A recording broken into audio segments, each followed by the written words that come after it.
લોકસભાની ચૂંટણી પૂર્વે કેન્દ્રની મોદી સરકારે પોતાનું અંતિમ અને વચગાળાનું બજેટ રજૂ કર્યું, જેમાં સૌથી મોટો લાભ મધ્યમ વર્ગને મળ્યો છે। સરકારે ઇન્કમટેક્સ માટેની આવક મર્યાદા વધારીને 5 લાખ સુધીની કરી દીધી, એટલે કે 5 લાખ સુધીની આવક ધરાવતા નાગરિકોએ હવે કોઈ ટેક્સ નહીં ભરવો પડે।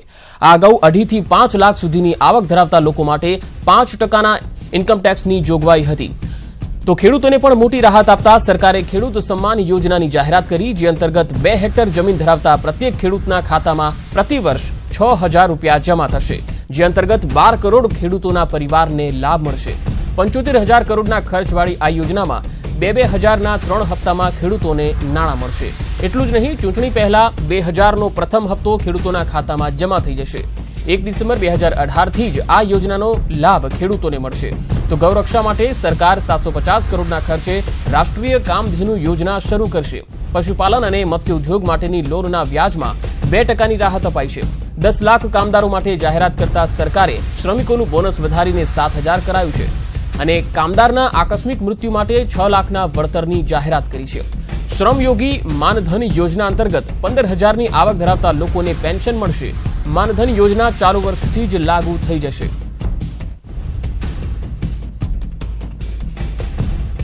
Individual taxpayers having taxable annual income up to rupees 5 lakhs will get full tax rebate, will not be required to pay any tax. As a result, even persons having gross income up to rupees 6.5 lakhs may not be required to pay any income tax if they make investments in provident funds, specified savings, insurance, etc. 6.5 lakh तक जब आप ये investment करते हो तो 6.5 लाख तक भी कोई टैक्स नहीं आएगा अगर आप इन्वेस्टमेंट करते हो स्पेसिफाइड। छोटे और सीमांत जो किसान हैं उनको एक प्रकार से उनकी आय में और तेज गति से बढ़े और एक समर्थन देने के हेतु प्रधानमंत्री किसान सम्मान निधि PM किसान नाम की एक ऐतिहासिक योजना इस सरकार ने मंजूरी की है।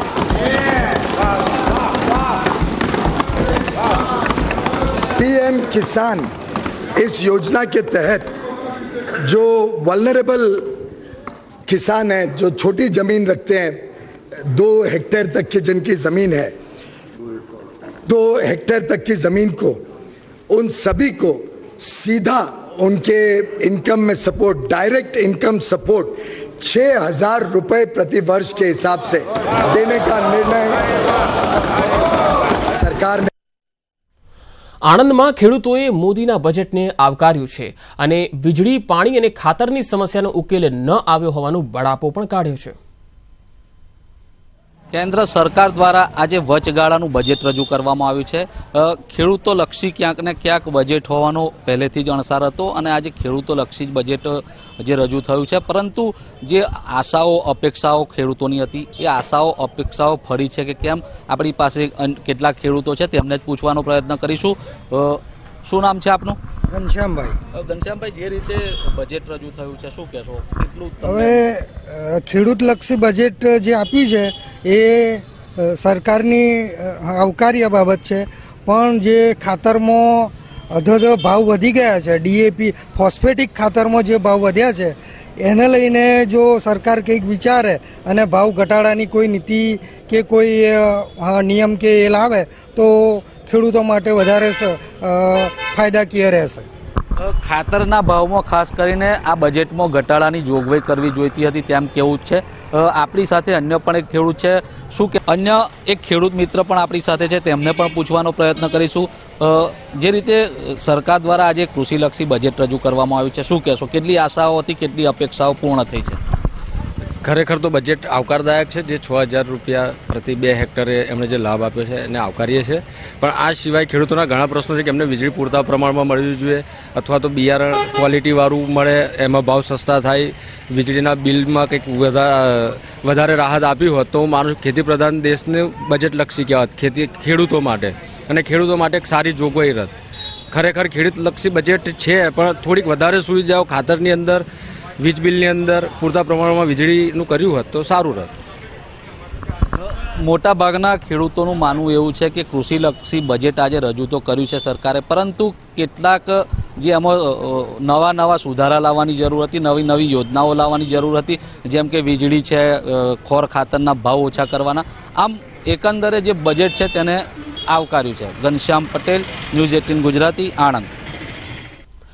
સરકારે ખેડૂતો માટે જાહેર કરેલી સહાયથી કहीं ખુશી કहीं ગમ જેવો માહોલ જોવા મળી રહ્યો છે.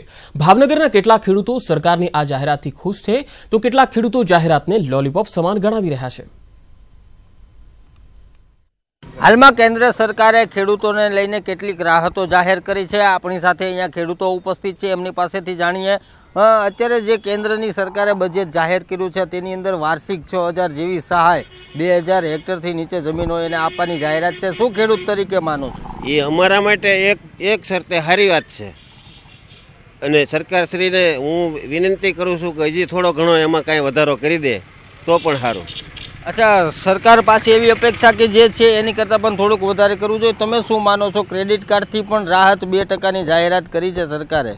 2%ની રાહત જે સરકારે કરી છે એ બહુ સરસ વાત છે, પણ હજી થોડો વધારો થાય તો સારું, ખેડૂતો માટે ફાયદાકારક છે. અચ્છા, ખેડૂતો માટે જે રાહત છે હજી ક્યાંક ઓછી લાગે છે, કારણ કે જે પરિસ્થિતિ છેલ્લા 2-4 વર્ષથી છે. તમારું શું માનવું છે? જે રાહતો ને જે જાહેરાતો થઈ છે એને લઈને ખેડૂતોને શું ફાયદો થયો? ખાસ કરીને આ બજેટ જે કેન્દ્ર સરકાર દ્વારા રજૂ કરવામાં આવ્યું છે તેને ખેડૂતલક્ષી બજેટ કહી શકાય, કારણ કે એની અંદર ખેડૂતો માટેના ખૂબ મોટો નિર્ણય જે કહી શકાય કે જે 2 હેક્ટર જમીન જે ધરાવતા હોય એ ખેડૂતોને જે 6000 સીધા બેંકના ખાતામાં આપવાની વાત છે, એની હિસાબે અંદાજિત 12000 ખેડૂતોને આનો લાભ મળી શકશે અને ખેડૂતો માટેનો ખૂબ સારો વિષય છે.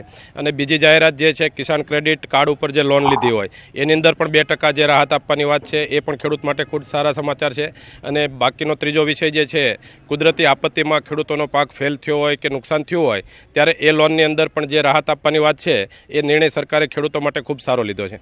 અચ્છા, જે સરકારે જે જાહેરાતો કરી છે એને કંઈક સારી દ્રષ્ટિથી જોવામાં આવે છે અને ખેડૂતો પણ પોતાની સારી દ્રષ્ટિથી જોવે છે. અહીંયા વધુ એક ખેડૂત ઉપસ્થિત છે. શું માનવું છે જે જાહેરાતો થઈ છે યોગ્ય છે? ખેડૂતોને એમ કહીએ કે સંતોષકારક છે કે કેમ? ભારત છે કૃષિ પ્રધાન દેશ છે, ખેડૂતોનો દેશ છે.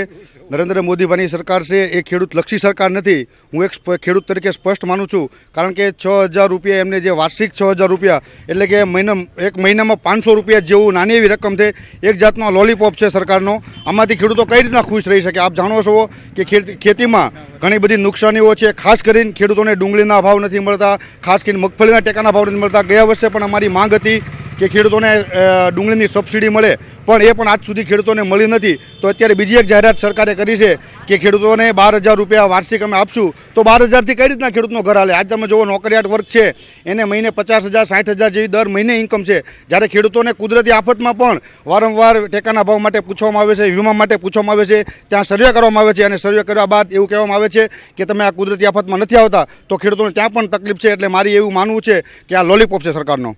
અચ્છા, આપણે જોયું કે આ ખેડૂતોનું સ્પષ્ટ માનવું છે કે જે સહાય છે કંઈક 50-50 જેવી છે, કારણ કે જે સહાય આપવામાં આવી છે તેનાથી સંતોષ છે, પણ જો વધુ અને સારી આપવામાં આવે તો ખેડૂતો વધુ ખુશ થઈ શકે તેમ છે. કેમેરામેન નવનીત દલવાડી સાથે ચિરાગ ત્રિવેદી, ન્યૂઝ 18 ગુજરાતી, ભાવનગર. કેન્દ્રની મોદી સરકારે લોકસભાની ચૂંટણી પહેલા વચગાળાનું બજેટ રજૂ કર્યું અને આ બજેટમાં ખેડૂતો માટે મહત્વપૂર્ણ જાહેરાતો કરવામાં આવી. જો કે બજેટને બનાસકાંઠાના ખેડૂતો લોલીપોપ ગણાવી રહ્યા છે. મોદી સરકારનું વચગાળાનું બજેટ આજે રજૂ થઈ ગયું છે. મોદી સરકારે ખેડૂતો સાથે સાથે પશુપાલકો માટે પણ અનેક જાહેરાતો કરી છે. ખાસ કરીને વાત કરીએ તો બનાસકાંઠા જિલ્લો એ પશુપાલનમાં મોખરે છે, પરંતુ દર વર્ષે પશુપાલકોની એક જ માંગ હોય છે કે તેમને પોષણક્ષમ ભાવ પૂછાતા નથી. ત્યારે આજે સરકારે જે જાહેરાત કરી છે પશુપાલન પર જે લોકોએ વ્યાજે લીધેલા છે નાણાં, તેઓ તમામને 2% રાહત મળશે. જોકે આ રાહત પશુપાલકોને કેટલી મળી શકે તે જાણવા માટે આજે પહોંચ્યા છીએ. આપણી સાથે જોડાયા છે પશુપાલકો, બનાસકાંઠા જિલ્લાના તમામ પશુપાલક અગ્રણીઓ છે, મહિલા પશુપાલકો પણ છે. ખાસ કરીને આપની સાથે વાત કરીશ કે સરકારે જે જાહેરાત કરી છે આજે 2% રાહત મળશે, શું એનાથી તમને રાહત મળશે ખરા પશુપાલકોને? પશુપાલકો શરૂઆતમાં તો લોન બી નથી કરી, તો રાહતની વાત જ ક્યાં આવે? કે દરેક કોક મોટા જે તબેલાઓ કર્યા છે એમને રાહતનો ફાયદો. નાના ખેડૂતો જે છે, જે પશુપાલક છે, એમને કોઈ રાહત જેવો શબ્દ જ નથી. લોન બી બેંકોમાં જાઓ તો આપતા બી નથી, તો રાહતની ક્યાં વાત થઈ? એમ સરકારે જાહેરાત ભરી કરી, પરંતુ નાના પશુપાલકોને આનાથી કોઈ જ ફાયદો થતો નથી. શું કહેશો આપ? સાહેબ, અમને છે ને દૂધ કરતા તો આપણે પાણી મૂકવું છે, પછી આપણે છાસ મૂકી સાહેબ છે, અમને પાલવતું નથી, પૂળા બી મૂકા, દોણ મેં ભાવ સડાઈ નાખ્યા છે, સરકાર પૂરો ભાવ આલતો નથી, અને ફેટે 10 પૈસા સડાય, 10 રૂપિયાની જગ્યાએ 10 પૈસા સડાય સાહેબ, અમને પાલવતું નથી, પાલવતું નથી. પશુપાલનનો વ્યવસાય પશુપાલકોને પોસાય તેવો રહ્યો નથી. આપણી સાથે મહિલા પશુપાલક પણ જોડાયેલા છે, તેમની સાથે પણ વાત કરીશું. શું તમને હાલમાં જે દૂધના ભાવ મળે છે તે પોષણક્ષમ ભાવ મળે છે ખરા, પોસાય છે ખરા? નથી પોસાતો, ઢોરા મને બિલકુલ પોસાતો નથી, ખોણ પણ બધું મૂકું થઈ ગયું છે, અને સવારમાં વહેલા ઉઠીએ, ઘણું બધું કામ કરીએ, ઢોરા દોઈએ, પણ છે છતાં મને પાલવતું નથી. શું કહેવા માંગો છો? ખરેખર તમને કોઈ પોસાતો નથી. સરકાર જાહેરાતો કરે છે, એનાથી લાભ થશે?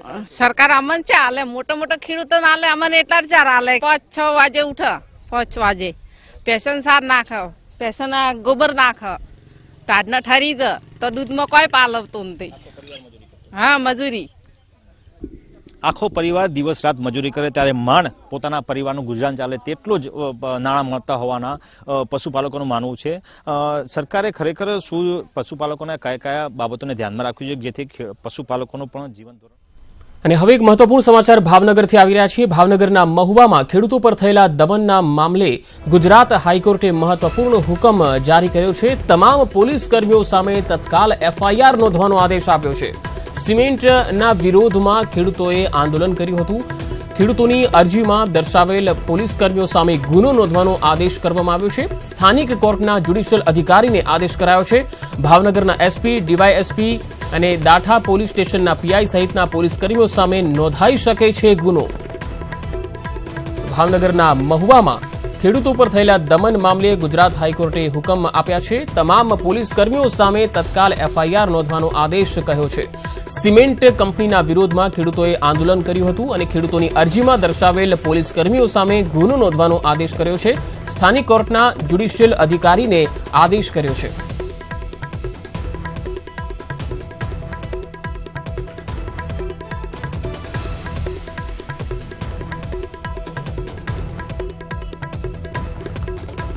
ભાવનગરના મહુવામાં ખેડૂતો પર થયેલા દમન મામલે ગુજરાત હાઈકોર્ટે મહત્વપૂર્ણ ચુકાદો આપ્યો છે અને એક મહત્વપૂર્ણ આદેશ જારી કરતા પોલીસ કર્મીઓ સામે તત્કાલ FIR નોંધવાનો આદેશ કર્યો છે. સિમેન્ટ કંપનીના વિરોધમાં ખેડૂતોએ જે આંદોલન કર્યું હતું એ આંદોલનને ડામી દેવા માટે પણ પોલીસે જે લાઠીચાર્જ કર્યો હતો તેને લઈને આ અરજી થઈ હતી. ત્યારે ગુજરાત હાઈકોર્ટે આ આદેશ આપ્યો છે. ખેડૂતોની અરજીમાં દર્શાવેલ પોલીસ કર્મીઓ સામે ગુનો નોંધવાનો આદેશ કર્યો છે.